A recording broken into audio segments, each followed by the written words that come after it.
Welcome back, everybody, to Buzz City Breakdown. For real this time, after many miscues in the beginning of this episode.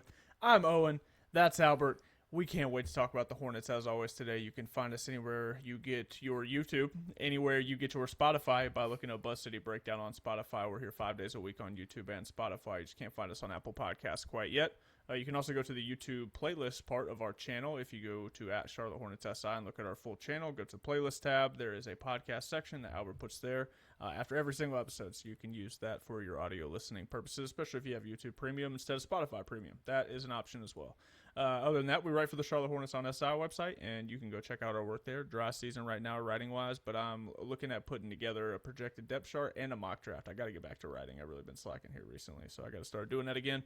Otherwise, this is my friend Albert, and he helps me talk about the Hornets, and today we're going to talk about a mailbag. We got a bunch of viewer questions, some in-depth questions, to be fair. You guys really bring your A-game with questions, and I appreciate that because it seems like you respect our analysis enough to ask your deep questions. So we, in return, answer your deep questions. That's what we're going to be doing today. And with that said, and the house cleaning out the way, I don't think I'm missing anything. I'll get to a few other things before we start the mailbag. But other than that, how you doing, Albert? I'm doing fairly well. It's pretty late. It's been quite a day for me. But other than that, I'm happy to talk Hornets. I'm happy to talk about these comments. I think there's a bunch of really good ones, interesting ones in here. So don't want to mope anymore about my day. Let's get to it. No, and partially, just to give you complete behind the scenes, you know, my wife's back at the university. I got the baby. I have a baby. That's just going to be as far as I go in depth into that. So we're working through the kinks here, but we're going to keep bringing you our show. Tuesday, Wednesday, Thursday, we're off on Friday, and then Saturday, Sunday, we're off on Monday again right now during the summer. So 5 times a week, have you something to watch on Friday. If you missed an episode, same on Monday if you missed a weekend episode. So without anything else to talk about, I'm going to bring up before the mailbag, that's the other house cleaning, is the Hornets had a game announced. The schedule release, the full schedule release is tomorrow, but we've had 5 technically games announced if you count the NBA Cup, but the more notable one is that it got announced LaMelo Ball's return to Uptown Charlotte with the Minnesota Timberwolves will be on President's Day. My initial reaction is, is that the first time they play the Hornets? But duh, it's a Western Conference team. They only play one game in Charlotte, so it will be LaMelo's return at a noon tip matinee at the Spectrum Center for LaMelo Ball's return. At least it's not on prime time, because if it was bad, that wouldn't be fun on prime time. We also got the NBA Cup announcements that came out. There's been a bunch of leaks been coming out really, and we got the NBA Cup in full. Hornets play the Wizards on the 30th of October, their first NBA Cup game. On the 6th, they play the Celtics. On the 20th, they play the Hawks. On the 25th, they play the Bulls. Very manageable NBA Cup group, something we'll probably talk about later. A lot of content probably coming up on the schedule release. A lot of house cleaning today. Sorry, guys. Bear with us. I'll get to the mailbag shortly. Schedule releases tomorrow, so we'll give you our initial reactions on tomorrow's episode to what we see, because we'll be recording not long after it releases. So our thoughts will be about the same as yours. We're not going to go super in-depth because over the weekend, since we're taking Friday off, over the weekend, one of those episodes will absolutely be a more in-depth schedule breakdown, and perhaps you'll get a record prediction from us. And we may even do another episode about the NBA Cup and talking about the implications, how huge it would be for the Hornets to finally advance, past the group stages of this tournament. Without further ado, Albert, let's jump into the mailbag, man. Like I said, lots to talk about. Been little bits of leaks of news here and there. So wanted to get that all out the way at the beginning, do the typical intro and all that good jazz. So let's get to your questions. First one. Pretty simple one that we can jump through pretty quickly here, but again, it goes to show our viewership does a good job mentioning things that we miss or things that we, forget or, missay, whatever. Like, we don't mind that. Let us know. Something else to talk about. Truly. From @Isadolphus. He brings up Royce O'Neale, who, when we were talking about theoreticals the other day with Grayson Allen, and Dorian Finney-Smith, about that they hadn't been seen until recently, pictures of them with the team. He brought up his question is, I think the Hornets posted about Royce getting married recently. Maybe he's just away on a honeymoon type vacation and we'll be back in the mix soon. He was pretty active on socials with the Hornets, beforehand, which not 100% a question, but I think it's worth clarifying here that I will say I never thought Royce was going anywhere. For somebody his size to be able to play the 4, 2 through 4 is incredible. We talked recently about his playoff experience. He played in 10 playoff series. Royce O'Neale, started, I think, if I'm not mistaken, every single one of the games he's played in all 10 playoff series. So, like, this dude has the experience that, some of it at least, that this Hornets team needs from somebody who's playing, real rotational minutes. No offense, Pat Connaughton. You're just my immediate thought on that front. Any other thoughts here? Because I agree. I don't think he's going anywhere. I think, a lot of these guys just been on vacation. I mentioned something about Grayson Allen 3 weeks or so ago about the potential of him being, moved and flipped pretty quick, but we've seen pictures since, and he's a quiet guy, and it seems like he's going to be with the Hornets for right now at least, and I think Royce will be the same. Yeah, I mean, this is less of a question, more so just an information that we failed to bring up in one of our episodes, and so thank you again to @itsAdolphus for providing that context that we failed to provide in that sense. But I agree with what you said pretty much, and even though it was a bit odd that he wasn't there, this explains it. There are probably not many better excuses for missing a couple of weeks in early training camp than going on honeymoon. So let's cut the man some slack, and I'm sure he'll be back soon enough. Right, and to be fair, I'll just say on Royce real quick, somebody I'm super excited for. I mean, I really like what he is gonna bring for this team off the bench. Not a terrible defender, but he is getting a little bit older. Isn't going to be a A+ guy, or really probably even B+ guy at that position. But C+ out of a rotation spot is, exactly what the Hornets need from somebody who can also put the ball in the basket from multiple areas on the floor, specifically the 3-point land. Let me ask you this. Is there any player that you are not super excited for? Until the season starts? I mean, yes. Who? Yes. Tijon. I'm not super excited for Tijon minutes. Not super excited for Trey Mann minutes. Not super excited for Ryan Kalkbrenner minutes. I'll be real honest on those fronts. There's definitely more. You find my optimism every time. You just can't believe it. The German mind cannot comprehend optimism. So every time it just sticks out to you like a sore thumb. It's like, what? Absolutely why are you always correct. like that? Absolutely correct. I will say though, I'm very much looking forward to Trey Mann minutes, and because this comment is from @itsAdolphus, who, the guy that spent some time of his summer watching Trey Mann highlights. I will say, if Trey Mann ever, let's say he scores 25 or more points, I think that's a reasonable bar to set. We're gonna do we have to do something, maybe a celebratory episode or.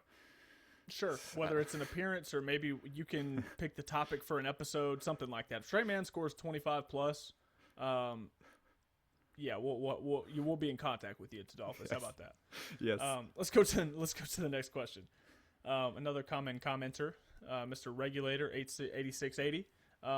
He said, question for the SI crew. This is a 2-part bit here because he's got a setup for his question, which I appreciate. It means he's thought it through. So we had a slide here with the setup that I'll read through for audio listeners, and then we'll go to the full question and jump into it. Regulator says, the Hornets had the number 5 offense and the number 12 defense last season, with their offense ranking as one of the best analytical offenses the NBA has seen in years. They also traded their number 1 offensive playmaker and their 2 worst defensive players during the offseason. Okay, that's his setup. All right, so Regulator then goes on to ask, Regulator says, can you make an analytical argument for/against these moves, making the team better or worse? Side note, for fun, have Owen make the argument that the Hornets got better, LOL. Thanks for the content, and no worries, I won't be upset if you don't use the question. Don't put yourself down like that, Mr. Regulator. Your questions are always worthy. Don't put that evil on yourself, Ricky Bobby. Albert hasn't seen Talladega Nights. God. Okay, so there's a lot of places we could go with this question to start. I will, in fact, despite my grievances and the fact that I made an entire video titled by myself, what if Jeff Peterson's wrong for trading LaMelo Ball? I will, in fact, make the argument that analytically, to the best of my ability at least, that they got better. Try. With a lot of caveats. With that said, I think I want you to go first, though, Albert. I'm interested to see your opinion. You don't have to necessarily argue that they're going to be worse. You're not ostracized to only that part of the arena if you feel otherwise. But I felt necessary to at least let you know that. What do you think? I'll kind of play both sides, I guess. just so we have someone arguing, that they actually got worse, because you would probably usually do it, but you've been banished by a regulator into the positivity of accepting this trade. I think there is nuance to this trade in that a lot of the offensive analytics really love LaMelo. If you don't look at the efficiency is pretty, well, at best it's middling, and at worst it's bad in some ways. But the volume, the usage, the playmaking, especially when it comes to creating really good looks for his teammates, when it comes to creating looks at the rim for a team that doesn't have a lot of great finishers at the rim, he excelled and finished in the highest percentiles around the NBA in pretty much all the statistics concerning, playmaking, just making the team better as a whole offensively, having the ball in your hands, creating for yourself too. And so I think you would be hard asked to make a case for the Hornets getting better offensively immediately, especially because, as this comment mentioned in its setup, they were really good last year offensively with LaMelo. And the case that you could make on the other side is most likely the defense. You could also talk about the efficiency that wasn't great, but at the volume that he had to carry, you probably can't harp too much on the defense, on the efficiency. But the defense you can criticize for sure, and he pretty much just doesn't offer you anything defensively. We talked a lot about him being someone who likes to play the passing lanes and does that actively, and that is true, but it's not even like he is someone who gets a huge amount of steals or who necessarily causes a lot of chaos, disrupts passes, that kind of thing. He does get one probably per game here or there through fishing into a passing lane, but that's about it. And that's the most positive impact he has on your defense. Otherwise, all of the defensive stats, you can go down the line, whether it's stuff at the rim, whether it's committing fouls, which obviously he was pretty lazy with at times, whether it is drawing charges. There is no positive standout there.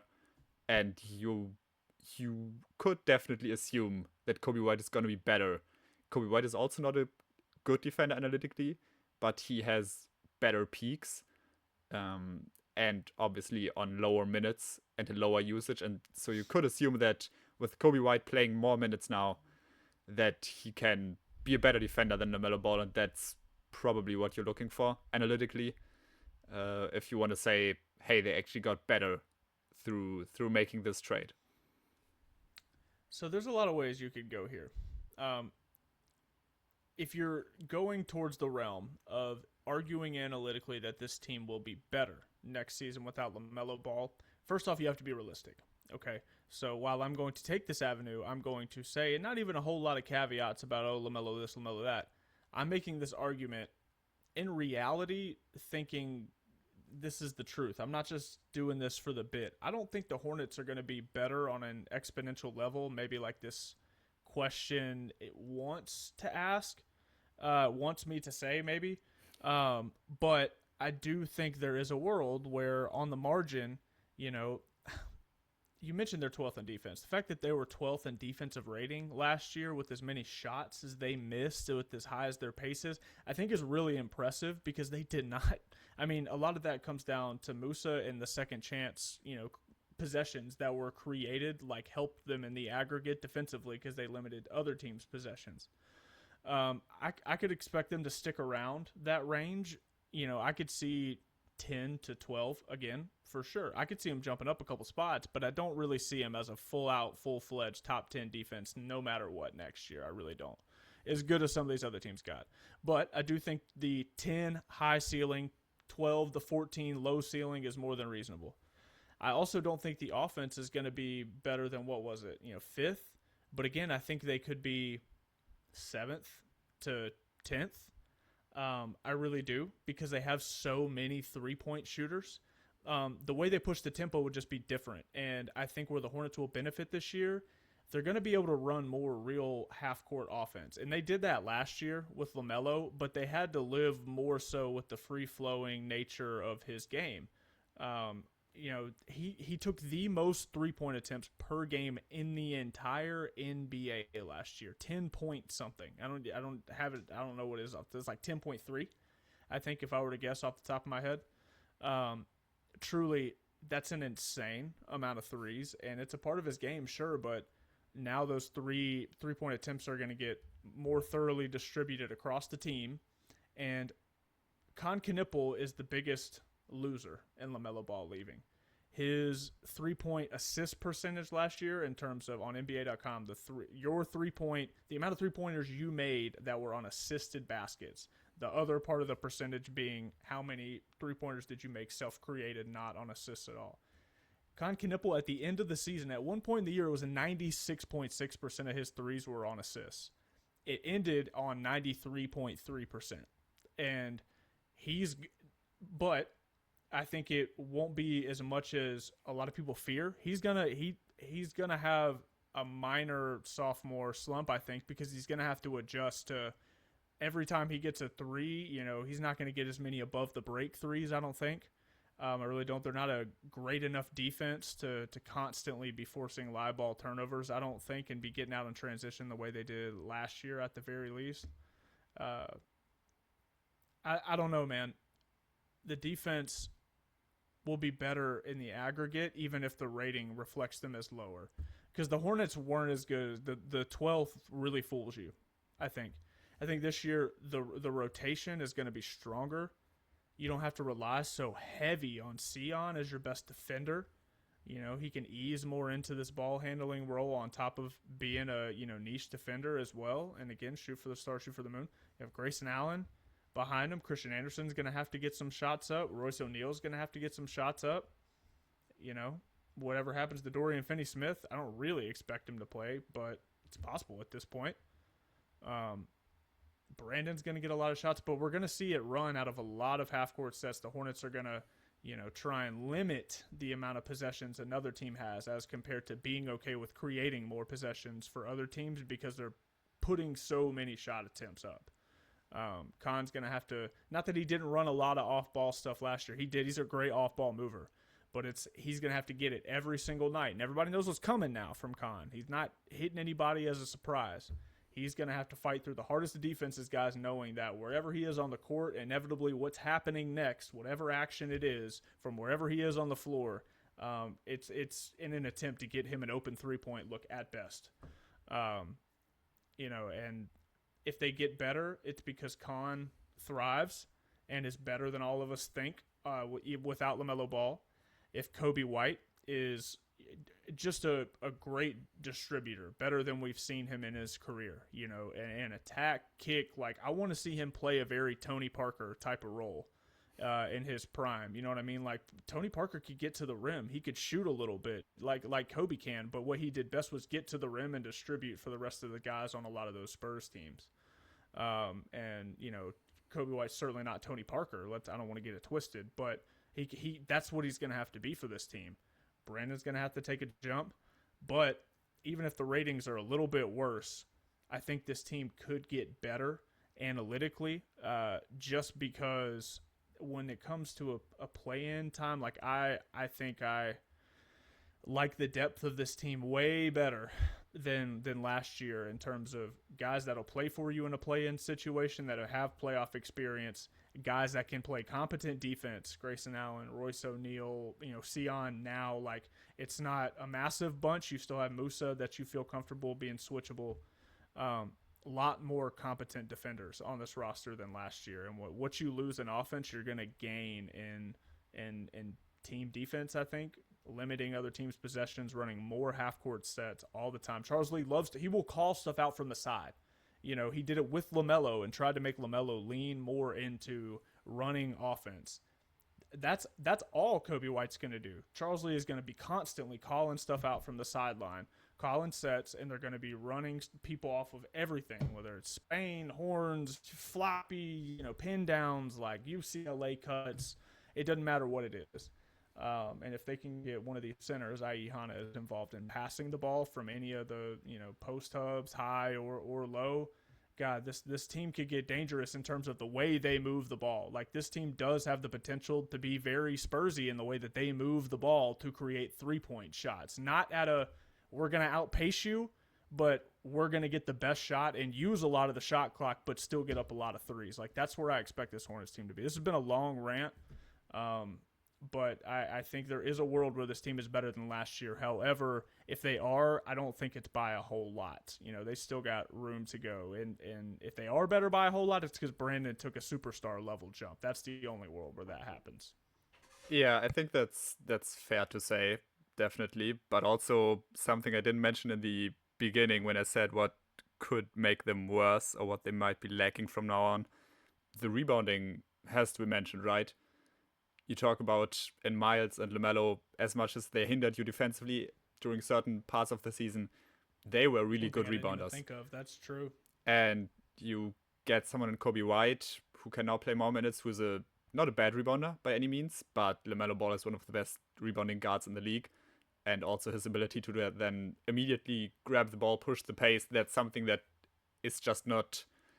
They won't be able to replicate that in any way or form. Kobe might get close, but he can't give you that in the same way that LaMelo did. And in a similar way, Miles Bridges, as much as there is a lot of valid criticism to especially the effort that he showed on defense a lot of the time, but he was a big body and he could rebound the ball very well. And now you're getting Naz Reid, good rebounder, but you're going to probably have to rely on Grant a bit more, or you want to play Harness more at the 4, but then with Harness, you get someone who's obviously way less athletic and quick than Myers was, and you also are probably not getting anybody who's better defensively immediately. Nas certainly tries.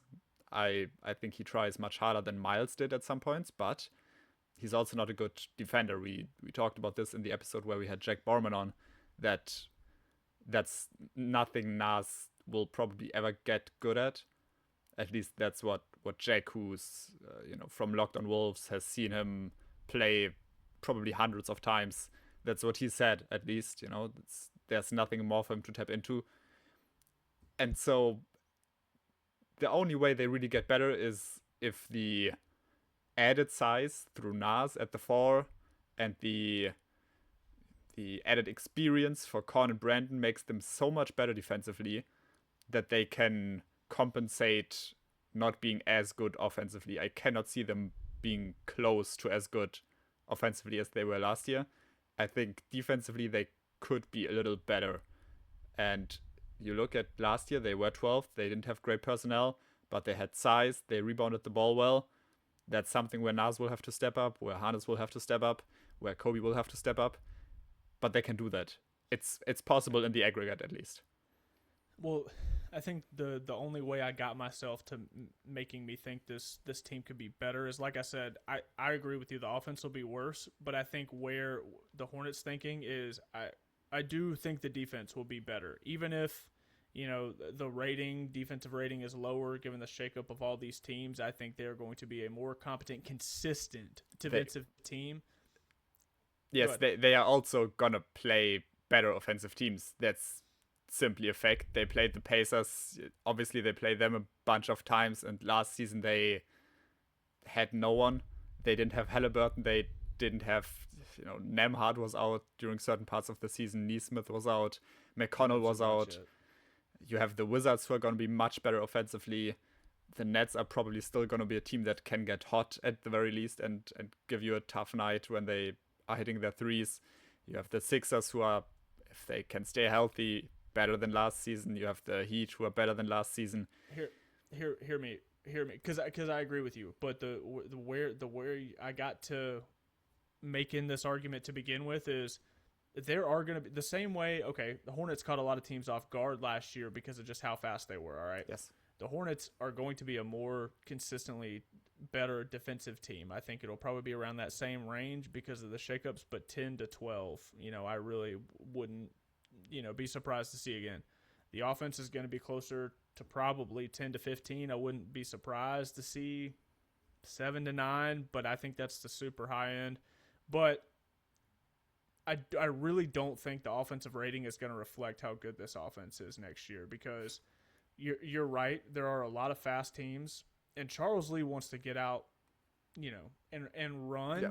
But I think he did it way more than he really wanted to last year. That's why he was screaming so often as they were booking down the court. And to get to your rebounding point, because that was the crux of all this. You're so right about that. I didn't think about the rebounding of Miles and LaMelo, but the way they're going to have to play offense this year and the way I expect them to play offense, more slow pace, use more of the shot clock. Like I said, run more sets, let Kobe get to the basket, swing, kick it out, swing, three, with 5 seconds on the clock.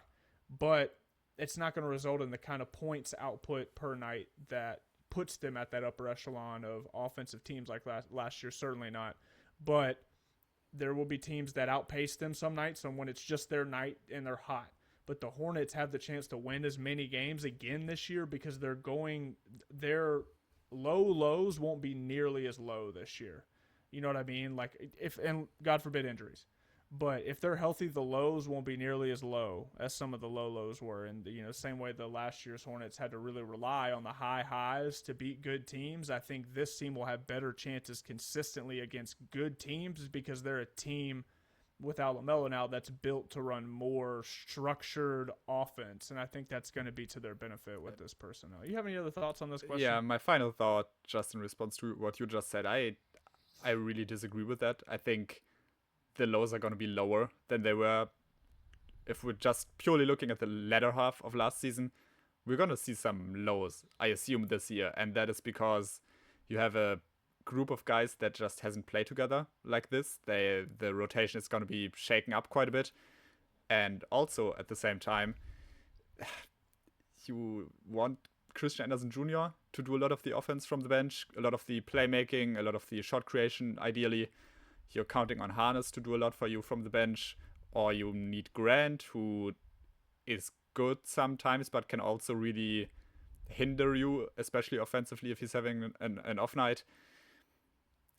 You do still have a lot of ifs and buts, in my opinion, and you take away LaMelo Ball, who at least he was inefficient a lot of the time, but he was always gonna create good shots. And that didn't always lead to success, and sometimes with his own shot selection, he was a bit selfish maybe, or a bit unwise. But when he created shots for others, those were pretty much always really good shots. And they're going to be lacking that next year. I hear you on that. I think what they lose in LaMelo's bad shots, they'll probably gain in the bad shots they'll have because of the stagnation sometimes. Yeah. I think the high highs they'll not even come close to the Hornets high highs, of this year. But that's, I just think the defense will be a little bit better overall, and we can kind of leave it at that. I will also add, I made this argument because somebody wanted me to. I think more now often you're than backing not, out. Now you're backing out. more often than not, I lean towards they're either going to be ceiling as good as the Hornets were last year record-wise, or a little bit worse. I do expect them to be in the same play-in range regardless. I really like this question, and I think we should make Owen do more questions where he has to switch up on his usual opinion. So if anybody wants to get that going in the comments, I would be appreciative. I'm here for it. Okay, let's move on to the next one. Another common commenter, Mr. Lucky704. He leaves a comment about Dennis Schroeder, something we've talked about before. But I don't mind this because I can tell he's thought about it a lot, like I said earlier, and it's something that you do have to consider. Okay, so let's go to Mr. Lucky's question. Mr. Lucky says, I want Schroeder, Allen from Cleveland. Can't get over it. Can you dig deeper into this a little? My deal was Grant, Kalk, Mann, and picks. Mann goes to third team, sending second rounder to Cleveland, and we give them a good first rounder and seconds, going a little bit deeper dive. This is another good question, and I see why you're stuck on it, because I do really like Jarrett Allen on this team. The big problem you run into when you start talking about Charlotte trading for Jarrett Allen and Dennis Schroeder is both of them together. It's too much to fit this trade exception by probably 4 or 5 million, I think, off the top of my head, 3 to 5, somewhere like that. But it's more than the TPE. Okay, they could do it separately. All right. Then there's the world where they do a 3-team trade. Charlotte gets Dennis, but then Jarrett goes somewhere else, Okay. Um, there's also a world where Charlotte just trades for Jarrett Allen outright, but I don't I don't know that it's possible just given the TPE of it all, because if you don't use the TPE on Jarrett Allen at his $28 million salary, you have to start talking about trading literally like Nas Reed, Grayson Allen, and then when you're talking about Grayson Allen, Dorian Finney-Smith, then you have to split up those trades because there's an aggregation lock on those guys, and you can send them to the same team, but it just gets really muddy really fast and limits what you could do in terms of a three-team trade, like you're saying, because a lot of the guys that make this deal work, it's hard to bring in a third team because you can't do a big three-team deal and use any of these aggregation guys because you can't add them to a bigger trade, if I'm understanding that rule correctly. It has to be like a one-for-one scenario, essentially.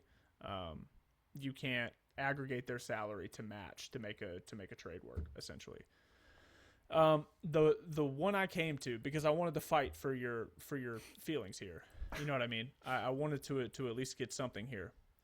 The Chicago Bulls are very, very interesting as a third team for the Charlotte Hornets. Okay, the reason I bring that up is because they also have, if we go here to the salary cap, the Hornets have the fourth most salary cap currently allocation in the NBA, fourth most available. Brooklyn's third, Chicago is second, and Memphis is first. Okay, Memphis kind of likes what they have right now from everything that I'm hearing nationally. At least I'm not super plugged into Memphis, but given that they just moved off of a massive contract and were really bad last year and the West is really good, like they like Cedric Howard, they really like Edey. They didn't mind taking on the Jeremy Grant deal. They just had, I forget who they even picked just recently. Right, so they have a really nice front court, moving forward with Edey and Boozer. Like, they love Coward. He's an incredible defender on the wing. They really just need a point guard and another wing, and like they're looking at a pretty nice starting five over there in Memphis. So I don't know that any of the pieces Memphis has salary-wise would, there's too many things off the table right now, I think, in Memphis, and they're not going to give up draft picks when they're a team looking to still get better. Chicago is interesting, okay, because if you go look at Chicago's roster, they have Trey Jones, a guy that Charlotte has been interested in before. Okay, guy who plays a little bit of defense. We're looking for another backup guard. This would require Charlotte using the TPE outright on Jarrett Allen and essentially letting go of $12 million extra dollars in the TPE and taking on the $28 million alone. Jarrett Allen's into the TPE. There's just not a whole lot else on Cleveland's roster, at least that I think they'd be willing to throw to Charlotte. There's just really not. They don't have much depth as is. They're not going to give up on someone like Sam Merrill or Max Strus or Jalen Tyson even. Yes. I was getting to that point where I could look at their roster, but Chicago does have a lot of contracts that make sense that they'd be willing to move off of. At the very least, you go and look at Claxton. Nicholas Claxton is possible. I could see a world where Cleveland. What is Jarrett Allen's? I think he's got 3 more years left. They love what they have in Wilson. I could see them. We're not trying to get super better, but it'd be nice to have a good center to play alongside Caleb Wilson going into his rookie year. A little bit better than Claxton, at least. You could send Claxton to Charlotte. You could send Schroeder to Charlotte from Cleveland. Send Allen to Chicago. Throw picks in elsewhere. Charlotte could send, Trey Mann, Tijon. They couldn't add Royce. There's just Kalkbrenner is one you mentioned they could throw in there. I for sure.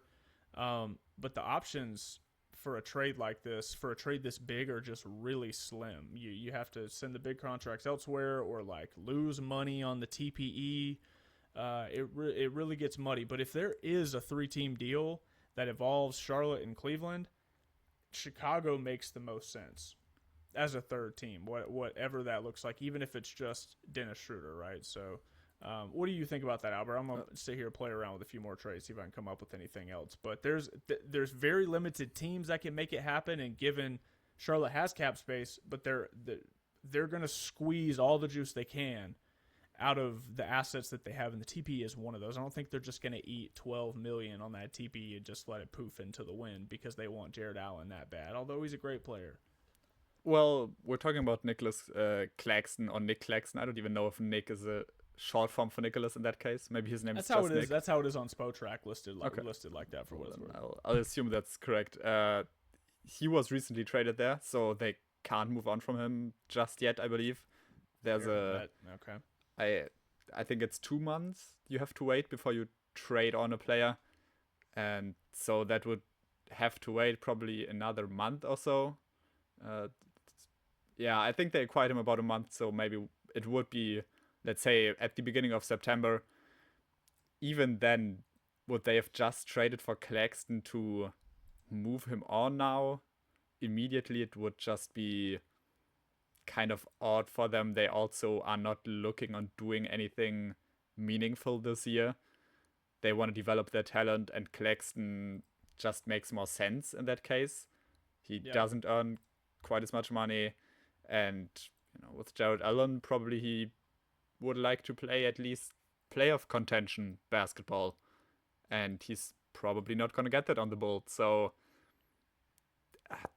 I know that you're also just trying to find some possibility to make this thing work for Mr. Lucky 704, but I think it's really, with the parameters that have been set here, it's just not possible, I believe. Or it's at the very least highly unlikely.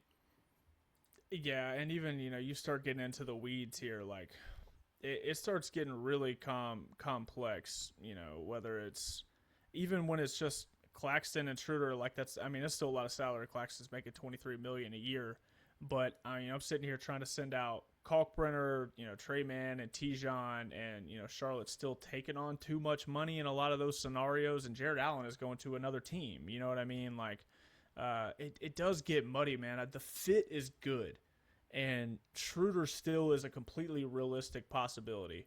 But if they trade for Schroeder, it's probably going to be for a couple of second-round picks. It probably will be. Or for, maybe Trey Mann and a couple second-round picks, so they have another guard and have, only $8 million, a couple million more to, go get James Harden back, whatever, and, can decline his team option in the summer. Like, I could see that happening. Schroeder is still possible. As much as I think they can get Schroeder, and as much as I like Jarrett Allen, I just think he's not coming here. There is no real reason for the Cavs to give him up. Sure, they had a pretty bad ending to their playoff run this year, and they haven't figured it out with multiple iterations of the same core, but trading away arguably your most consistent player wouldn't make a ton of sense to me. They have Mitchell, who obviously can get really hot and who has great scoring nights. They have Evan Mobley, who is a fantastic defender and who can sometimes do stuff for you offensively, but only in certain situations, and he's also not the most assertive offensive player. And then you have James Harden, who is not going to play over 70 games, I would assume, at his age, who has lost a step at this point. And so there's no version of this trade where Allen goes to the Hornets and the Cavs get at least an adequate replacement, and they won't be willing to get worse. They just re-signed Mitchell. They're clearly trying to make this work somehow. They're not going to take on Kalkbrenner and say, okay, we're resetting this back 3 years. Let's see if we can maybe make a push in 3-4 years time. That doesn't fit their timeline. Donovan Mitchell is 29 years old. He has 2 or 3 more years at this level maybe, and they're gonna really try and max that time frame out. I think so too. I mean, if they hadn't paid him so much, I could see them being willing to pivot a little bit like that. But I mean, this is a team right now that is about to be in the situation to beg for James Harden to come back at his ripe age and usage at his age. I mean, it's crazy the money that they're paying Mitchell and are likely about to pay Harden. And I don't think that smells to me like a team who is gonna give up their best center. Because another thing is, working through it here, I mean, I guess with the deal like like Chicago, Claxton could go to Charlotte, while or to Cleveland. Claxton could go to Cleveland while Allen goes to Charlotte, and the contracts in between. But then the Bulls, you're sending Kalkbrenner to the Bulls. I don't. There, then you start like, okay, you got to send Chicago a good many picks. Like it's all of the trades that are possible, again within these parameters. We're trying to get Schroeder and Allen, and we want to give away Grant, really Kalkbrenner, Man, and some picks. Either the trades are not possible because of the regulations, or they are the type of trades that you would see Lakers fans make, where you're getting the opposing team's best player and you're giving away not nearly enough. And so, as much as Mr. Lucky wants this to happen, I fear it won't. Say if this happens, it's because Cleveland makes a mistake and does something silly, like Albert's talking about. It's the type of trade. I don't want to go so far to say that Lakers fans would make. Like, it's realistic in terms of fit and giving assets to certain teams, but when you look at the position Cleveland's in right now, they'd be really screwing themselves downgrading, because really anybody on the market right now, whether it's Claxton, is okay, but especially Kalkbrenner, like the jump there in terms of front court play from Jarrett Allen to Ryan Kalkbrenner, no matter how many picks you get, would be rough. Yeah, it would be rough for your guard that really depends on somebody else around him to be playing good defense. And Jarrett Allen is a much more mobile, active, consistent rim deterrence than Kalkbrenner probably will ever be. So yeah. Let's move on to Cooley High's question. Okay. Cooley High is another common commenter. I'm just going to keep saying that. I like that. He says, what those teams that are worse than the Hornets have? Players that have made an all-star, all-pro teams. Typically, these types of players figure it out in the regular season. Norm Powell, Nets, Julius Randle, Bucks, Tyler Hero, Wiz, Trey, and AD. It's not guaranteed that the Hornets are better than these teams, especially with Brandon having another rehab offseason. I doubt we make the playoffs. Again, a lot of ways you could go with this again. Let me say this. I do want to say Cooley High always puts a lot of time and thought into his comments, and that's, first of all, fantastic to me. And all of his comments I always read with great interest at the very least. And he makes a fair point here. I will say, though, we're talking about kind of fringe all-star players. Norman Powell, sure, and he's a good scorer, but is he going to take the Bulls to the playoffs or even to the play-in? Maybe close. But could you make the argument that if Brandon stays healthy, that he is the worse player than Norman Powell? You could, but I think Brandon has a case for being better than Norman Powell. The Nets, they do have Julius Randle, they do have Michael Porter Jr., but Julius Randle was really bad for Minnesota last year, and especially in the playoffs just absolutely froze their offense at times with his inability to do anything out of the post, whether it was score or pass. So I don't see the Nets getting much better, even though Randall is an experienced player and somewhat decorated. For the Bucks, they do have an interesting team, I think, and they are a bit underrated, especially with, Jaime Jaquez, Kelly Ware. They brought in Kasparas Jakutshonis as well from the Miami Heat, and they have Braden Burris, who they just drafted. They still have some solid leftovers from the Giannis era, someone like Gary Trent Jr., even though they signed him to a ridiculous contract. He can shoot the ball pretty well. He's a solid defender as a two-guard. So I would agree on the Bucks.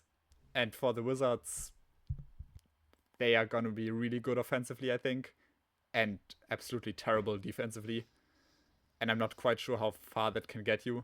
I think you're really banking on AD to be, first of all, available and consistent, but then also be at his best defensively, because he's going to have to cover for Trae Young, AJ Dubanza, Trey Johnson, Bob Carrington if he sees any minutes. He is going to have to eat up so much stuff at the rim that I feel like the Wizards' defense is just not quite good enough to make up or to, let's say, counteract the great offense. It would just have to be solid, and it's not that, in my opinion. So I can see the Bucks making the play-in. I can see the Wizards making the play-in in certain scenarios, maybe if their defense can step up to some level. for the Bulls and the Nets, I would be really surprised. I'll start with the Wizards because I definitely hear you on the point you're trying to make in terms of all pros, and like we don't have a proven one. Charlotte doesn't have a proven one yet, at least. Hoping Brandon can turn into one, and you're right about teams making the playoffs usually have one of those players. That's an incredibly fair point. I will say at the least, I do think the East, the top half is strong, but I think it's being over dramatized. I really do, because especially with the Wizards, like, to me, the Wizards next year are going to be a very off-brand version of what the Hornets were last year at their best. They're going to be a team that tries to push the pace, that is not very good at defense. Bub will come in and shoot threes off the bench. Like, Alex Sarr, there's still something there, I feel like, a little bit. But the defense is going to be so atrocious at times. AD is not going to be healthy the full season. There's nothing he's shown us that proves he can be that at this age. Trey's getting older. Trey also hasn't played basketball in an entire year. Like, he's already a small guy. He did play a couple of games towards the end of the season, I think. But it was still very low leverage, not like super competitive. But he did at least suit up for the Wizards at some point, I'm pretty sure. Fair caveat. And Randall isn't an all-star on a team by himself. I don't think at all. I think he's got to be on a good team to have the kind of impact to even come close to being an all-star. And Norm Powell, at his best, good point. Norm Powell was really good in his prime, but again, it's just getting a little bit older now. And I'll just go through some of these teams here. The Wizards I mentioned. I think the Hornets team is more cohesive. I think they're just as talented. They're way younger and project to be more durable. The point about Brandon. Yeah, that's the point for me with the Wizards. It's just the durability. I think the Wizards have the better team. If they stay healthy, they'd probably be ahead of the Hornets for me. But you look at Trae Young, who's had injury issues recently, and obviously Anthony Davis, it just projects to be a team that cannot play its best players for most of the season, and that just hurts. So the Wizards, I just really think the Hornets would be better than them this year. I do. They have more playoff experience on their roster outright than the Wizards do, even with the top end guys they have on their team. The Hornets have more playoff experience players. That's just a fact. The Pacers, again, Tyrese, I think they're gonna not struggle, but given these, they're gonna be rocky a little bit to start the season until Tyrese gets in his flow. Sure, but they have Siakam, they have Zubats. Charlotte's. I'm not saying they're going to be better than them at all. Okay. The Pacers will be better than Hornets this year.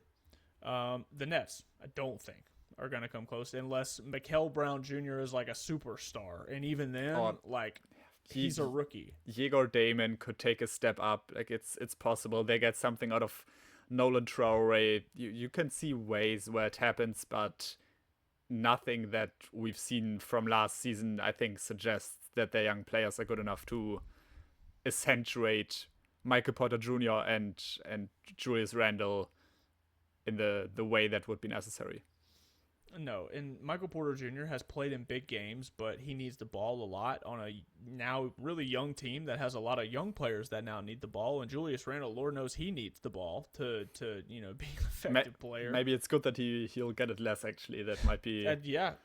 Maybe. But I don't think they'll be better than Charlotte this year. I think Brooklyn's best hope is that in their best case scenario, they're pushing the 12-11 seed, hoping if they go on a run at the end of the year that they could maybe make the back end of the play-on. And that's if everything goes right. And I just don't think they're better than Charlotte. I think Charlotte's best case scenario is better than that. Milwaukee, I do like their roster too. But you want to talk about a team that's going to have to figure each other out. Absolutely. I think Milwaukee could have not the same, but similar run to Atlanta at the end of last year and go on a streak. I wouldn't be surprised to see that towards the end of the year as everybody gets cohesive. And Tyler Hero, of all the players you mentioned, has the chance to make the biggest jump. Post-Bam Punch jump would not surprise me. He's got something to prove. He handled the ball a lot last year for Miami at a volume, handling the ball as an initiator of offense that you hadn't seen from Hero at all in his career. So Hero's getting better, and I expect him to take on even more of a load this year but with Milwaukee. But again, more young guys got to get the ball, figuring out new cities, what's our direction, who's the best player, what is our coach like there's just so much there. It's going to take a year just to even get all that stuff to feel like they got it all together, truly. It took Charlotte until January last year with a bunch of guys that had already been together for years to get it figured out. So I don't think Milwaukee's better than Charlotte. Okay, Orlando is another one you could really argue that is just not going to be better. First year coaches rarely. They're not a good enough team for a first year coach not to be a factor for me, because they're not good enough for Sean Sweeney to not still come in and like make overhaul changes. Like he sounds like the person to do. He wants things to be his way and be run the right way. And when you do that, you have to break things down, which usually means you take a small step back. It won't be a major step. I think they're still going to be in the play-in, but I don't think they're going to be hosting a play-in game. I don't. I think in their best world, they finish better than Charlotte, but Charlotte would be right there with them. I don't think they're that much better than the Hornets at all. I disagree with that. I think they have arguably 3 players that are better than the Hornets' best player. I'm not a big fan of Banchero, but he can really score in the regular season. Franz Wagner is fantastic. Desmond Bane is really good. Jalen Suggs is a very solid player who is streaky offensively, but very good defender. They have Anthony Black coming into a bigger role off the bench, hopefully. They have Wendell Carter Jr., a solid big man who will not do a lot of great, but do a lot of good at the very least. They have Tristan De Silva off the bench, who is solid. They have Goga Bitadze, who lost his form a little bit last year, but has shown in the past to be a fair backup. And so they are the more experienced team. They've been through the playoffs multiple times now. Also went to battles in the playoffs. They almost beat Detroit last year. Is something we should not forget. And do they always play the most attractive basketball? Definitely not. Is Paolo Banchero going in the right direction with his playstyle? Maybe not. But I feel like it's a long shot to say that the Magic would be worse than the Hornets next year. That would not come into consideration for me. Yeah, and we can just agree to disagree. But the last thing I'll say here, because if the Hornets are better than the Wizards, the Nets, the Bulls, the Bucks, and the Magic, they're the 9th seed in the East. That's if they're better than all of those teams, finish better record wise. I think that's very plausible. I really do, because people said when Charles Lee was coming in his first season, and Sean Sweeney doesn't have, if I'm not mistaken, he doesn't have head coaching experience. Top assistant, but this is the first time as a head coach. Banchero still hasn't figured out his play style. Man, he was awful for half of last year. People gave up on Banchero before the All-Star break last year. Yeah, you know what I mean? People give up on players pretty much every day of the week. And also, Sean Sweeney came from that Spurs team, if I'm not mistaken, that just made it to the finals. So it's not like you're getting an assistant from the Pelicans who's been watching his team lose for the last few years. He just saw one of the best organizations. Okay, but I feel like that plays in my point, because on the contrary, a guy that's seen that much winning knows what it takes to win, and the Magic do not have what it takes in place organizationally right now to win. And just like Charles Lee, I don't. I really don't. They haven't proven that. Banchero hasn't shown the consistency. They haven't proven the health. Jalen Suggs is on a massive contract. Bitadze is getting old. I mean, the health is fair, but you can't say they haven't proven it when they've been to the playoffs. I'm not making the argument that this is a great team that's going to make a deep playoff run, but you cannot say that they haven't proven to be a. Would you not say that the playoff series with the Pistons was not? To me, I feel like that was a larger indictment on Detroit and how flawed they more so than Orlando, because they took a lot of momentum from the coach leaving, the rumors about him leaving, the crap people were talking. Like, there was a lot of momentum, mentally for those guys, and there was no momentum for Charlotte heading into that game in Orlando. Chance to make the playoffs for the first time in 10 years after a huge win at home. You can talk about momentum, but they beat the Hornets by 30. They showed a level of physicality and readiness and experience that was so far beyond anything the Hornets had to offer that night. They took a Detroit team that surely wasn't a great or historical first seed to 7 games. They arguably would have won that series if Wagner would have stayed healthy. And you could see in that series that when they play together healthy and they are on the same page and there's no, bickering, that kind of stuff going on, they have the talent to be a playoff team. And I feel like Sure, it's going to take Sean Sweeney some time to settle in, but it might actually be a positive for them to get Jamal Mosley out of there, because he clearly just lost the team during certain parts of last season. And I feel like they really have proven in the past that they can make the playoffs and be a solid regular season team.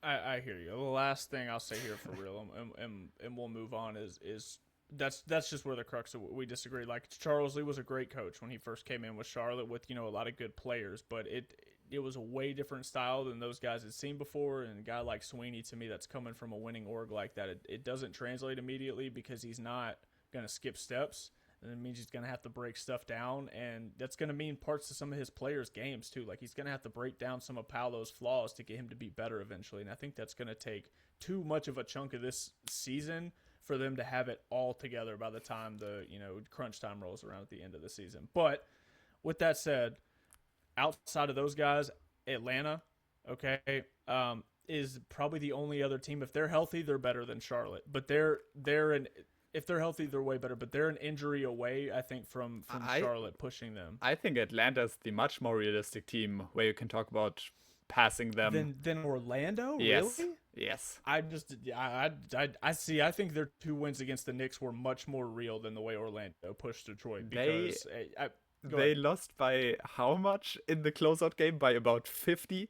And they, after that, they were a flawed team. They had a good start to that playoff series, but we saw that the Knicks also weren't at their best during those early games. They got a lot out of CJ McCollum, which is that going to happen again? Maybe, possibly, but not sure. Otherwise, they have a lot of guys who just haven't figured out their offensive game yet. I think Jalen Johnson is a very exciting player, but not someone who I would trust to lead a regular season offense to the playoffs yet. It worked last year, but I would have to see it again to believe that's something you can rely on. Sure, they have Onyeka Okongwu, but then you get, into the depth, and it's a lot of Aaron Wiggins, right? They traded for Lou Dort, who at this point is still an NBA player, but not super exciting. You get Corey Kispert, if he's still there, who's a great shooter, but doesn't offer anything else. And there's a lot of just very one-faceted players on that team, I believe. I just believe in Jalen Johnson's jump way more than I believe in Paolo Banchero's. I don't think Paolo Banchero takes a jump. I just think they have a team that's been to the playoffs and been somewhat successful in the playoffs. They've won a good amount of playoff games, like maybe 6 or 7 in the past couple of years. And that's more than the Hawks can say.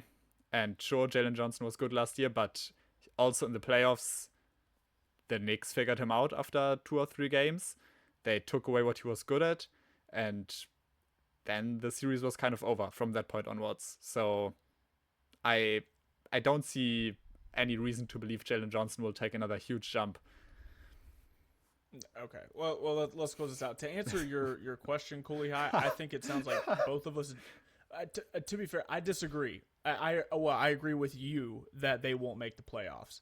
I think they can make the play-in and make it outright, maybe win a game, but I don't expect them finishing high enough to get to the one-and-done game. They could, but I believe they can make the play-in, and if you make the play-in, it doesn't really matter. Like, you can't predict it. Anything can happen. It's one game, and last year you had a really extreme scenario where Orlando was super amped up for that home game they had, and the outside interference, kind of played into that.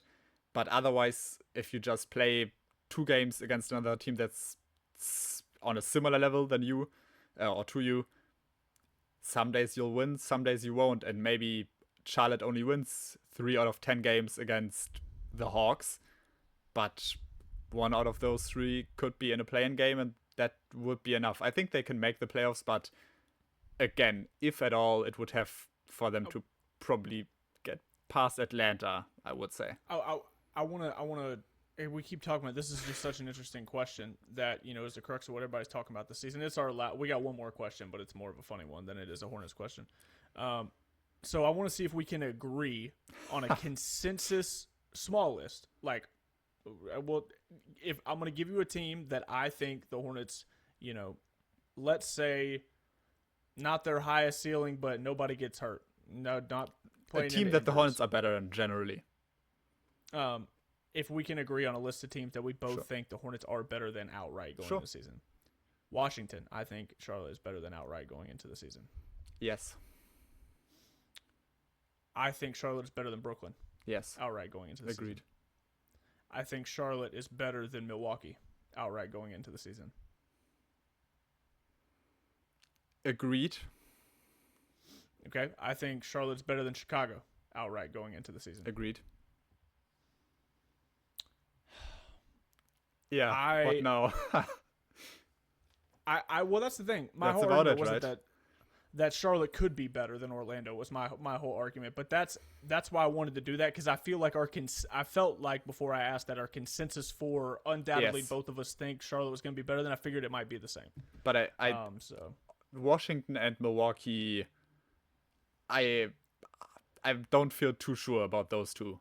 With Washington, it's the durability, and with Milwaukee, it's the figuring it out and having a new coach and new players and all of that. But those two teams have a lot of talent.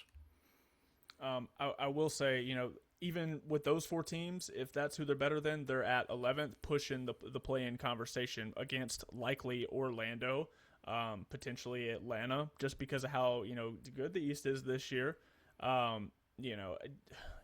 Potentially even like a Indiana, just because of continuity, the rest of the East being really good. Like the top end of the East is really good. I could also see Detroit being way lower in the East this year than people expect because of the Duran situation. So like I could see Detroit fighting to make it out of that play-in conversation at the end of the year, but I could see them ending up in it because there's going to be a big jumble in the middle of the East. I think the Knicks might run away with number 1 potentially.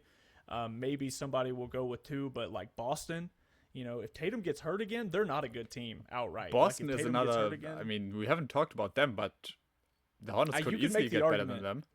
You really could make that argument, but Tatum keeps me from even coming close to saying it, truly. Sure. Because right now, as it stands, the player he is, the experience he has in the playoffs and otherwise, like by himself, essentially makes that team better than Charlotte right now, I think. But again, Detroit, especially if Duran for real goes, they're a Cade away from being there, a Cade bad season away from being the play-in. Same with Tatum. Boston's a bad Tatum season or injury away from being in the play-in. Their offense is going to be different. Philly will be interesting. If they're healthy, they'll be way higher. But if they're injured, They would have to have so many injuries to fall to the play-in. Even if we assume yes, that I do agree with that. Yes. if Embiid only plays 30 games and LeBron only plays 50, that would still be enough to make probably a top 4 seed at the least. Okay, let's get to the last question here because this has been a long episode. But I hope you guys enjoy the battles Albert and I have. So like I feel like when we have them, we got to lean into them because that's good. That's good show to me. Let's go to the last question here. A question for Mr. Albert. Mr. One Albert. for at David Hodgen -H9S. He asked Mr. Albert, "What are those books behind, Mr. Albert?" So, Mr. Albert, can you inform us what those books are behind you, sir?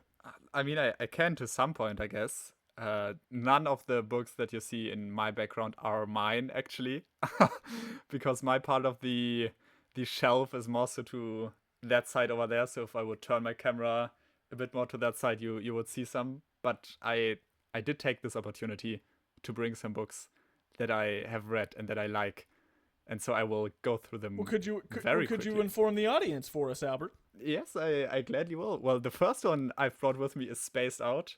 This is a kind of analytical book. Definitely not an easy read if you want to just lay down and read about like basketball stories, but it deals a lot with the three-point revolution and the influence of spacing on different play styles. It's also pretty tactical, so not necessarily an easy read, but definitely a fun one for me at least. Then I have a bunch of, let's say story-driven books, more so on basketball. Blood in the Garden. This is a great book on the New York Knicks in the 90s when they had guys like Patrick Ewing, Charles Oakley, those kind of guys. I have the Jailblazers book right here, which we talked about on this show before. Great book about those Portland teams. I have the 05-06 Suns book here. Yep. Fantastic one. I have the Showtime Lakers book here. Great one. And then also tanking to the top. This is on the Philadelphia 76ers. Them, going through the Markelle Fultz, Joel Embiid era. I have this one on Shaquille O'Neal, Kobe Bryant, that era of the Lakers. Wow. That's pretty much all of those. My quick question. Yes. My quick question. Before my question, I must say. Okay. For those of you that doubted, whenever the multiple times I've said that Albert is a basketball sicko, I hope you just got to see it, because I have basketball books. I have a part of my shelf for basketball books, but I haven't read a lot of them yet. I've only read a few of them, and all of them are Hornets related people. That's why I've read them. I haven't ventured out into the. I've read Blood in the Garden. That's the only one on your list that I have read. Otherwise, I must ask, after I inform the people that you are, in fact, the sickest of sickos when it comes to the sport of basketball, which you deserve all the credit for. Which of that stack is your favorite book, Mr. Albert? Which was the best read? Well, I have some more which I didn't think were that good, so I really only brought the ones that I really liked. So I think all of these are good, in principle, good reads if you are interested in any of those teams or eras. If I had to pick one, I would probably say Showtime. It's, maybe the boring answer. It's the book that the HBO series, I believe, was made after. But it's such not only is it informative, it is about a very important team in basketball history, but it is so well written and you can really breeze through it. Like, I could read that, again and again and again, and it's just something you can even take with you on the train. Well, probably not in America. You can take it with you to the car and read it there. But it's a really, really, really good book, I think. Well, I appreciate you giving us that insight, Albert. That you become more mystical with every passing episode. Mystical, I must say. That's interesting. The lore, I should say, the lore continues to grow. So I think that's incredible. I have with that said, 3 more I want to show. Go ahead. Give me the opportunity. I'm here for it. No, go ahead. This is Where Do Ideas Come From? This is a book by David Lynch, American, director, who I have somewhat introduced Owen to. At least I mentioned him a couple of times, but I really like his movies. And this is a book just about how he comes to ideas, how he generates, his creativity, how he organizes his thoughts, that kind of thing. And this, not only do I like his movies, but I also like this book. If you don't like his movies, maybe you think this book is stupid. I will say that. Second to last, There's Always This Year. This is about basketball, but also very abstract, a bit more like philosophical, maybe. Definitely also not an easy read, but if you like to read a bit more, let's say, stuff that doesn't have a clear narrative all the time, maybe, but that you can think about afterwards on your own, that one would be for you. And then a completely different one, Stephen King, the Barkman books, if that's the correct pronunciation, which is just a collection of horror stories from Stephen King. So that's all. Wow, I love it. There's only one near me, and I feel much obliged to. Come on, yeah. To get one now. Here's a good one. I'm looking for my Gil McGregor book. This is one I'm trying to slowly try. I will say I would like to read Hornets books, but it's just tough to get your hands on in Germany, and it's also the few I saw on the internet are just pretty expensive. So maybe as soon as this podcast starts bringing in any money, one of my first purchases. That's what Albert will spend his first podcast earnings on. Yes. This is the book I'll contribute. I will say there's one. Gilbert McGregor wrote a memoir. He's blind now. We had his son on, Gilbert McGregor. Fantastic. Not Junior. Yes. Not Junior. Him. Both Gil McGregor, his son Gilbert that we had on, and their grandfather are all Gilbert McGregor, but they have different middle names. So Gil McGregor, the former Hornets broadcaster, not the guy we had on, wrote a memoir and is blind now and had somebody help him do it. Just an incredible read. The Blind Truths is what it's called. Memories from a Basketball Life, something like that. I know it's called The Blind Truths, so that's a great one. That's one I've read recently. And then this is one I'm reading right now, Four Corners. This is about the North Carolina with UNC, NC State, Duke, Wake Forest. I've learned a lot about Dean Smith. And this one, he's referred to in that book as the greatest white man in the South. Like, it's really crazy. He had a huge impact on the integration with basketball and during the integration period that like helped make it happen, especially at the large level at UNC. Like, just was called that because he treated people with respect. So that one's really good, and I'd recommend Gil's book as well. So it's good to see your library, Albert. Thank you. Other than that, we will be back tomorrow to talk schedule release, so we appreciate you guys bearing with us. Again, we will give you our initial reactions, and then over the weekend, after our off day Friday, we'll do a deeper dive into the schedule and talk NBA Cup as well. I also want to mention briefly, and I'll mention this again at the beginning of tomorrow's episode, the Hornets had a TV deal announced. You're going to be able to watch Hornets games, every single one that's not nationally televised now. Every single one that is not nationally televised, you will be able to watch them on local TV in Charlotte for free. For free.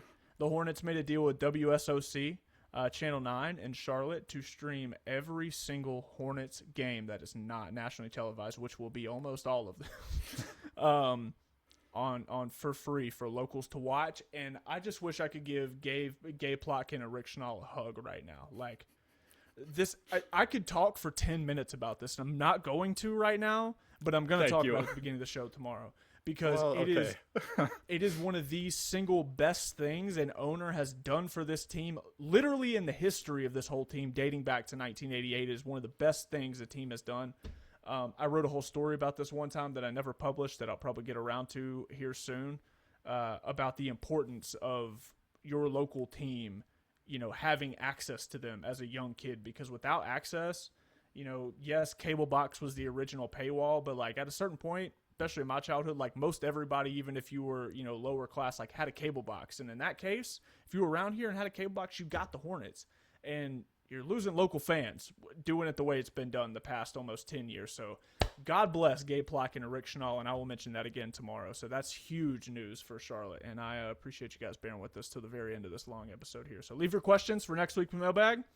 And you can find us on Spotify by looking up Rust City Breakdown. Otherwise, Albert, unless you have a note, sounded like you might want to say something before we go. Yes, I do want to say two more names because we haven't mentioned these so far. There haven't been any questions from them, or just hasn't. Mm-hmm. There was no mailbag stuff from them, but they've commented very, very frequently. I do want to mention @PS-FR2XV, who is throwing a baseball on his profile picture, has commented very frequently. And then also scrolling down here, Papi CB from Australia, I believe that was the commenter. So just to give the people some love that maybe don't put any questions down in the comments, but we see you for sure. We do. We really do. We appreciate all you guys. Make sure you like and subscribe. That helps us the most. It's free. We don't want to put this behind a paywall. A lot of people do nowadays. And, while it's hard to ask for likes and subscription, like that's the only thing I can ask you for to help support our show and to keep leaving your comments ultimately. Like I said, leave questions for next week's mailbag. So we will see you guys tomorrow to talk schedule release. I'm Owen. That's Albert. See you guys. See ya.